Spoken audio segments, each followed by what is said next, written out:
It has been a long time. Not really, but really, it's been a while. I know I was supposed to come back a long time ago.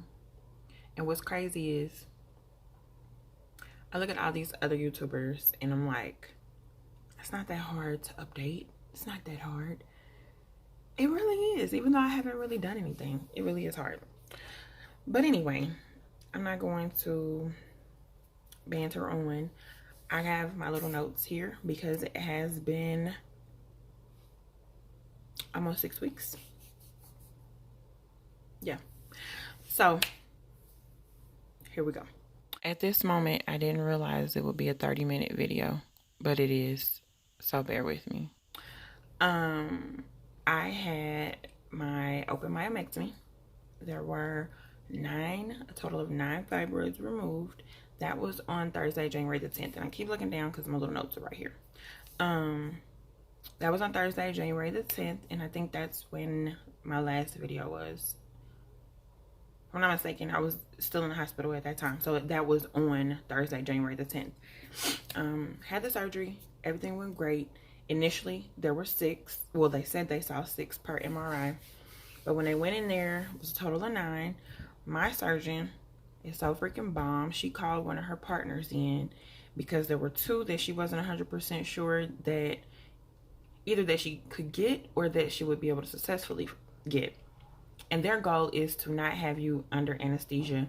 I believe it's no longer than 4 hours. 4 hours is like the max. That's when people start to, their levels start to go low for everything and things start to go bad after 4 hours, pretty much. I was told 6 could be removed in about an hour and a half. I was under for 4 hours. And they removed the 9. She called in her partner. He came in and said, let's do it. She got, I think, 1 extra one and he got 2 extra ones. And that was the 9. He said there's no reason to go ahead and close her up without grabbing these. So let's do it. So I want to know exactly who he is because he's the bomb. He's the man. Like, she's the woman and he's the man. So that happened. And the next day I was doing great. There was also another issue where I live in the Midwest. It was one of our snowstorms, one of our many snowstorms that we've had this year. Another one was coming that Friday. And I kind of, looking back on it, I felt rushed. I felt pressured to get discharged on that day. Although I was doing very good. Everything was great. Like, I didn't have to do the whole, I forgot what it's called, but you have to like breathe in. I'm used to like breathing out into a machine. That's what people with like asthma do. But when you have surgery, you have to breathe in because they want to make sure your lungs continue to expand. I was discharged off of that after like the 2nd round. I was doing really good. Blood levels, my hemo dropped from like a 12.9 to 9 something. By Friday, it was like 9 something. The bulk of that was lost in surgery, and they were like, that's normal. They weren't alarmed or anything. It pretty much is up to me to work on getting it back up from taking iron. Everything was going good, and my mom was like, I don't want to be in this snow. I don't want to be in this weather, blah, blah, blah, blah. You should see if you can get discharged today. And I'm like, it's barely been 24 hours since I've been cut on. Like, can I get a break for a second? If it was up to me, I would have stayed probably 1 more day. Well, possibly 2 more days. And I apologize if you're picking up on something. Unfortunately, my apartment is not soundproof. I tend to, when people are like right outside my door, I tend to hear their whole conversation. And I hear people now. So anyway, if it was up to me, I would have stayed at least 1 more day. My insurance was going to pay for, I think, up to 3 days. I would have stayed at least 1 more day. But with her, I went ahead and requested to be discharged. They were like, cool, you know. Now it's up to getting the doctor to sign off on everything. Like, you're saying you want to go, but it still might be a few more hours. So, long story short, they got all that paperwork taken care of, and I was released about 5 p.m. on Friday, January the 11th. Weird little thing that nobody ever told me about. I had never heard anybody discuss it. I didn't even know it was an option. I didn't know it was possible. I was discharged with what they call a uterine folly. I've heard of a dang, I can't think of the name now. Pretty much the catheter that goes in your urethra so that you can pee, or it allows to empty your bladder without you filling it or whatever. I had a catheter placed in my uterus. You might have to go look it up. I'm gonna try to explain it as best as I can, as quick as I can. So the fibroids were in my uterus. Well, on like the outer portion of my uterus. I had one that was near the inside. It was still in the lining. It's hard to really explain this. Probably should have drew it out or something. So let's say this is my lining. This is the outside of my uterus, like, you know, out here, whatever. This is the outside lining. I mean, the outside of the lining, and then this is the lining, and then this is in my uterus where a baby grows. Most of my fibroids were here, like pushing outward.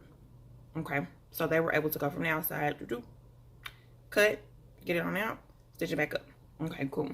I had one that was closer this way, and it was bulging inwards towards my uterus. So when they cut, it cut into my uterus. It was now open. They had to stitch that up from the outside. So they went all the way through. So they had to stitch that up. And when you stitch anything, when it heals, you get scar tissue. Well, they didn't want any type of scar tissue on the inside of my uterus, which makes sense. We don't want those problems because I do want to conceive one day. So in order to not have scar tissue, or as less scar tissue as possible, I'm sorry, I just got hot out of nowhere. They put this balloon in your uterus. So this is my uterus. They inserted the catheter and then filled it up with saline. So then it expanded to the size of my uterus. This is really bad. To be up against it, so that as that incision healed, like say the incision was over here, as it healed, it was up against something smooth, something flat, so that I didn't get the bumpy, crazy scar tissue on the inside of my uterus. So I was discharged with that and a drain. Nobody tell me that. Did nobody tell me nothing about that? So after my surgery, and I'm looking, you know, trying to figure out what's what, I had noticed I have two things coming from between my legs, two tubes. I'm like, okay, one is for my bladder. What's this other one for? So they briefly kind of tell me, and I'm like, oh, okay. But when I get discharged, that's when they really explain, like, oh, this is what this is for. And even they were like, no, you go home with it. And I'm like, with the drain attached, like blood was draining into a bag, like a nice size bag. And it wasn't much. I ended up having to have it for 7 days. So I was discharged, I had my surgery on a Thursday. It was to be removed the next Thursday, which was Thursday, January the 17th. So on Monday, I'm calling my doctor's office like, hey, when can I come in so y'all can remove this? And they're like, oh, we need to contact the doctor and make sure we're equipped for it. And I'm like, okay. So then it becomes to be like Wednesday, and I'm starting to panic because one, it's uncomfortable. It didn't hurt, it was just uncomfortable, and it felt difficult. And then two, it almost felt like it was moving or like sliding out downward, because they had it like attached to the side of my thigh. I think I have pictures. I will insert them. So I'm telling y'all right now, I'll put all the pictures at the end instead of interrupting the video. Or I might put them in here. I don't know. I'll figure it out when it comes to editing. But I'm pretty sure I have pictures that are not too graphic. And if they are, it's there. It happened. It's real. I want to be as open as possible because, like I said, nobody ever spoke of it. I never heard of it. And then once it happened, the group on Facebook, there was a lady that said she went through it, but she had to go to the hospital and get hers removed because it was attached like with some stitches or something. And I'm like, I don't know where or how they stitched, but anyway, long story short with that, my doctor herself called me and was like, no, you do it yourself. And I'm like, do what myself? Y'all talking about y'all don't know if y'all have the equipment to do it in office, if I have to go to an ER and do it. And now you tell me I can just do it at home? Somebody tell me something real fast. So pretty much my doctor was like, you see that tube that's hanging from you, the yellow area? Take some scissors, snip. Once you snip, saline is just going to come out of it. That's what's holding the balloon open. So once you release it, it'll flatten, and then you just slide it out like a tampon. I was like, your office is stupid. Why didn't they know that? But I'm just like, oh, okay, cool. So Thursday, I couldn't wait, y'all. Thursday came. I got up early. My mom was still asleep. I'm like, excuse me, ma'am. I'm ready. I'm ready to have my leg back and my whole area. Like, I got this bag attached to me. When I'm walking around, I got my holding this bag. When I gotta go pee, I gotta hold the bag. When I go to bed, I got the bag hanging up on her lamp on the side. It was crazy, y'all. It was freaking crazy. But shout out to my mama though. She made it work. So I stood in the shower. I made sure, you know, right after I was gonna do it, I was taking a shower. And at this point, I still had the bandage on. We're 11 minutes in. I just want to let y'all know this about to be a long video. I don't think I'm going to split it. No, I'm not. I'm sorry. So I'm standing in the shower, you know, I'm holding it, then I snip it, you know, I pinch it and then snip it so that the water don't just shoot out everywhere. So then I aim it like towards the tub and saline just comes out. And then I kind of pull it a little bit and it literally feels like a tampon sliding out. And that was it. I was like, okay. So when we had a bag, grocery store bags or whatever, just put the whole thing in the blood bag. And it really wasn't even that much blood. In 7 days, it wasn't nothing. Only plus to that is I didn't have to keep getting up, changing no pads or nothing. All of it was being drained into that. That was probably the dopest thing about the whole thing. Other than that, they could keep that. They can trash that. Like, I'm just happy all that was over. All that is over. So that was at 7 days. Then that was the activity for that week. Then the next week, Friday, January the 25th, is when I had my 2-week post-op appointment. Went, saw my doctor at 2 weeks. That was when she also removed my bandage. And that was my first time seeing my incision. I had no idea what it looked like. I knew I didn't have staples. I knew it was stitches because of the bandage. And she removed it and was like, oh my God, this looks so good. Da, da, da, da. And I'm just sitting there looking at her like, I want to see. Because I still had swelling. So, you know, little pooch, whatever. Excuse me. And it was still like really tender. So, but like I could like smash my belly to see or anything. So my mom was there and she's like, it does look good. Like, it's just like a little thin line. So I'm like, oh, that is so cool. And so I really didn't get to see it until I got home. And I took a picture. And I was like, oh my God, that looks so good. Not that I got like this supermodel body or anything. But if one day I decide to get there, I'm going to be all right. So that happens. She said everything looked good. And she set me up to come back in 6 weeks. And at that point, we will discuss continued healing, fertility, all that other stuff. And so I'm like, okay, cool. That was about almost 4 weeks ago. So that brings us to today, which is Monday, February the 18th. Oops. I'm not even looking at the right calendar. Yeah, today's President's Day.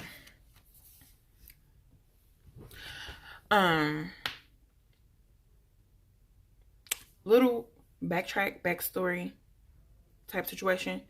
I have videos about that as well. I was given the injection Luprin on August the 14th of 2018. I had my cycle like 2 weeks later. Normal like 5 to 7 day cycle. 2 weeks later, that was the last time I had a cycle, in August. 6 months ago. So real quick, 3 months of Luprin. That's August, September, October. Usually takes like about 2 months for it to cycle through your body and for you to get back on track. However, I just started kind of like spotting here and there, and it was a very random, like 2 days I could, you know, have to wear a panty liner, and then I would go a week with absolutely nothing, and then out of nowhere to be like a couple little spots. So then I'm like, oh my god, okay, back to the liner action, and then it'll be nothing else. And then I had to like wear a pad for like a day because it was like real blood, and by that night it was completely dry, like nothing for the next few days. It was so random and so weird. I just kept panty liners and pads on deck. Like, I don't know what to expect. I just need to be prepared at all times. So August, September, October was the length of the injection. November, I started spotting. December, I started spotting. I saw my doctor January the 4th of 2019. And she said, I want to get you seen before your cycle kicks back in. It sounds like it's about to come. So before you have to go back, start going back through that again, I want to see you. I want to perform the surgery. So on January 4th, she scheduled me for January the 10th. Quickest scheduling I've ever seen in my life. Like, it almost scared me. Luckily, I had things to do that weekend and the first part of that week to keep me busy and not really freaking out about it. So I'm kind of happy it happened fast, because there's a lot of ladies who are like getting scheduled for like May right now. I ain't trying to have it on my mind for that long. So kind of happy about that quick scheduling. So things kind of proceeded really quick. So I had my surgery January the 10th, and I've just kind of been chilling out since. And I did, you know, yesterday I was 5 weeks and wrote it down. I don't even see it. 5 weeks and 3 days post-op. So this past Thursday was 5 weeks. So yesterday, towards the middle to the end of the day, I noticed a little pink when I went to the bathroom, when I wiped. And I'm like, oh snap, I ain't seen this in a long time. Oh snap, it's about to happen. So, you know, had my little liner or whatever, panty liner. I had like a heavier one. And by the end of last night, I ended up wearing a regular pad. And it wasn't a whole lot on it, but it was definitely turning into blood and not just pink. Like red, I mean, instead of, and not just pink. And so, like right now, it has gotten a little bit heavier. And I decided to wear like the overnight one, even though I'm just chilling at home. Wear the overnight one because I've been lounging, I've been laying around. Cramping and lower back is aching. I feel like, oh my God, please don't let my same cycle be back. They said it's supposed to be better after the surgery. So hopefully this is just like an intro, because, and then somebody in the group on Facebook brought to my attention, I never had a first period after the loop ring. So I'm like, my body being petty, like, why you hanging on to that? We passed that. We passed that. We on to something new. So if that's the case, then I'm due a normal cycle, at least one. So I don't know. This is technically the first full day. So we're going to see how this goes. I just talked to my doctor's office. They're sending my release, my return to work release to my job now, which I think is stupid. I have a desk job. Like, I'm sitting at my desk right now at home. This is where I work. So like, I act like I work for like Amazon or something. Like I'm shipping, lifting boxes or something. I don't know. So they had to send that because my job wanted at least 24 hours before I return. So I asked her if she could fax it. And then tomorrow I'm going to go to the office and pick up the paper version. And I'm going to email it to my HR myself to make sure. I want no problems. I've been off work for 6 weeks. And I'm ready to get back to work. I'm ready to get back to the money. Making some real money. Because, baby, the short-term disability, even with supplemental, it ain't it. I got things to do. I got bills to pay. And ain't nobody trying to hear I just had surgery and I'm waiting on my short-term disability payment. They ain't trying to hear that. I ain't trying to say it. But so that's my situation. Like I said, I returned to work this Thursday in 3 days. Yeah, 3 days. My 8-week post-op appointment is Friday, March the 8th. Like I said, that's when we'll discuss. She mentioned something about birth control. I'm on, I haven't been on birth control since my, like, mid-20s. And I just celebrated a birthday, February the 8th. Not last, but the week before. So, about a week and a half ago, I turned 35. And, yeah, I feel old. Not for real. I mean, 35 is not old. I just feel like it's been a rough year already. But yeah, it's been treating me okay. This week and a half has been okay. So yeah, I had a birthday and just kind of looking forward to getting back to work, sucking up some of this overtime they keep talking about. I still talk to some of my coworkers. They check on me from time to time. And they're like, yep, we still hitting this OT. And I'm like, yes, Lord. Keep on. I can't wait. They locked me out of my system, so I couldn't even look on my, what do you call it? My pay thing to look at my pay stub and stuff like that. Can't look at nothing. I think, like, for the first week, I had access because I looked on there one time, and then I went to go look back, and it kept telling me my password was wrong, and I'm like, I know what my password is. That kicked me out. It's cool.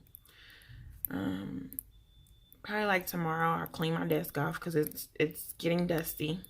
I haven't sat here in about 5 weeks. I haven't touched the area, so it's looking a little rough. So I'm, spiffy it up. I still got a Christmas tree over here. Birthday balloons are right here. Some fingernail polish on the side. It just doesn't look welcoming, but so yeah, I'm doing good. I'm feeling good. I think for the last maybe 2 weeks, I've been feeling really good. Like getting out and about, doing little things here and there. Still a little tender. Now I feel like some bloating going on. Like that sucks. I still have swelling to go down, and now I'm worried about bloating. But I've started getting used to. I guess TMI, whatever. I just started getting used to sleeping with no panties, right? Because it was just uncomfortable. I only have probably like 5 pair that are really actually comfortable. The rest of them, they're just okay. And then the rest of them, that's not okay at all. They're not all right. I need them to come up over the belly. So dang near up to my belly button. And so my friends was like, why are you sleeping in panties anyway? Like, unless you bleeding or something, why you got panties on anyway? And I'm like, y'all don't sleep with panties on? They're like, no. I'm like, I guess I need to grow up. So I started doing that, and it's been life. Like, why y'all didn't tell me? Just got comfortable doing that, and then my cycle kicks in. So now I have to wear panties, and it's kind of uncomfortable. But it is what it is. I can't use tampons, which that's what I'm used to using. At least not until 6 weeks, but I'm not even concerned with that. What else? I think that's about it. Like, if you have any specific questions, just let me know. And sorry, I zoned out. It's a window right here. And it's nothing even going on. It's just snow and, yeah, snow. Snow-covered garage tops that I'm looking at. I'm trying to think. I haven't had to take any pain medication. I was taking ibuprofen for a little bit, but I kept getting headaches. I don't know what was going on, but on the right side of my head, literally from temple to like my neck, it was just like aching, and I could not wrap my hands around what was going on because any tension or stress, I'm sorry, I'm all off-centered. Any tension or stress that I endure, I usually get it on both sides, in the back of my neck. Like, it just feels like so tight, and like movement hurts, and then when I don't move, it hurts. But it wasn't on both sides, it was only on one side. So, excuse me, for the life of me, I couldn't figure out what was going on. I was popping like 2 ibuprofen 800s a day, and that would keep me comfortable. But other than that, I haven't taken, I was given Percocets, and I took, I think, a total of 3. They gave me like 30, I think. I think they gave me 30. And I took a total of 3 in the first like 2 days. And after that, I was like, nah, I'm good. The pain ain't that bad. Ibuprofen can knock it out. So I was taking those. So that's what I've knocked out. And I think at my appointment, I'm going to ask her for another prescription just in general. Because like right now, my back is aching. And I think I'm about to go take an ibuprofen. Just to kind of help relieve. Because ain't nothing worse than that mid-area pain. Whether it be cramps or backache.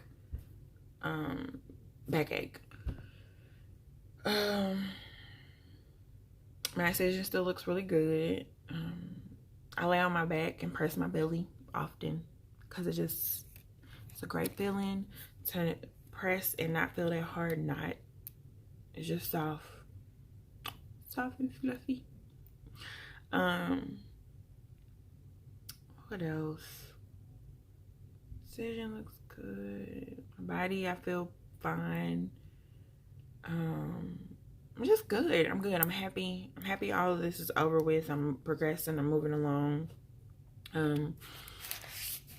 You know, I still check in with the group on Facebook, and this was crazy. I tried to go on a hiatus on the 14th, on Valentine's Day, the end of the day. I deactivated, and then I missed the group. Like, I didn't even miss my regular friends and family type post. I missed the group because it was so many ladies and everybody's in a different point. Some, you know, yesterday just got the results of having fibroids. Some, you know, just did their first ultrasound or MRI, or some are about to do an MRI and they're nervous and don't know what an MRI is or what to expect. And all the way through, some are now pregnant, you know, after and a myomectomy, and some are having hysterectomy, and it's just so many women at so many different points, and I find it so intriguing. I'm just like looking at everybody's story like, oh my god, I'm hearting everything, like, oh my god, that's amazing, like, oh my god, that's so sad, I'm gonna pray for you, just different things. And it's just, I really love being in that group. And it's a lot of the ladies in that group that are like sisters. Like, I don't have a blood sister. I have a play sister. She's been around for a long time. But other than that, I don't have a sister. And in that group, it's just like, we have girl talk. We talk about periods. We talk about sex. We talk about relationships. People have like little goals, like, oh my god, I finally passed gas, and we're all like, hey, turn up. Like, things that your regular family and friends will be like, okay, you got gas. No, what you don't realize is this is gas from 2 weeks ago, and it feels great. So I missed them. So I popped back in today, and some things have changed with some ladies that I, you know, talk to on a regular. You know, had to catch up with them on that, and I'm just like, I don't know what to do. I'm stuck. Facebook is how I keep up with some of my friends and family. But also it's a distraction for me. It is definitely a distraction for me. And before I go back to work, I will deactivate again, because that is my distraction. And I'm going on and talking about nothing. But that's been a distraction in my life, for work and even my relationship. Social media has been an issue for me. So I'm just like, I gotta make some changes. It's a new year. I'm 35. Like, different things are expected of me now. I expect different things of myself now. I feel like I've hit a different range. Just like when I take surveys, I'm no longer in the 25 to 34 range. I'm in the 35 to 44 range. Like, I feel like I'm just in a whole different category now. So I need to expect more of myself. So that's something that I'm working on. I'm like, I got a new range on, a new grip on, what am I trying to say? Like, my approach to motherhood.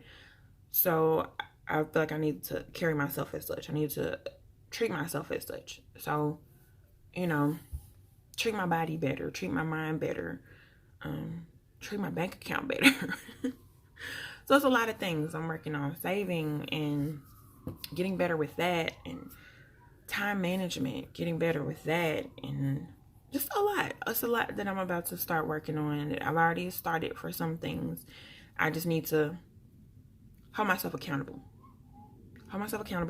And roll with it. So I just hit 30 minutes. I'm not about to continue to talk anymore. If you have any questions, concerns, anything of that nature, please let me know. I will do my best. I do have 2 different YouTube accounts, so I have to remember to flip back and forth. The other one is just watching random stuff. This one, I specifically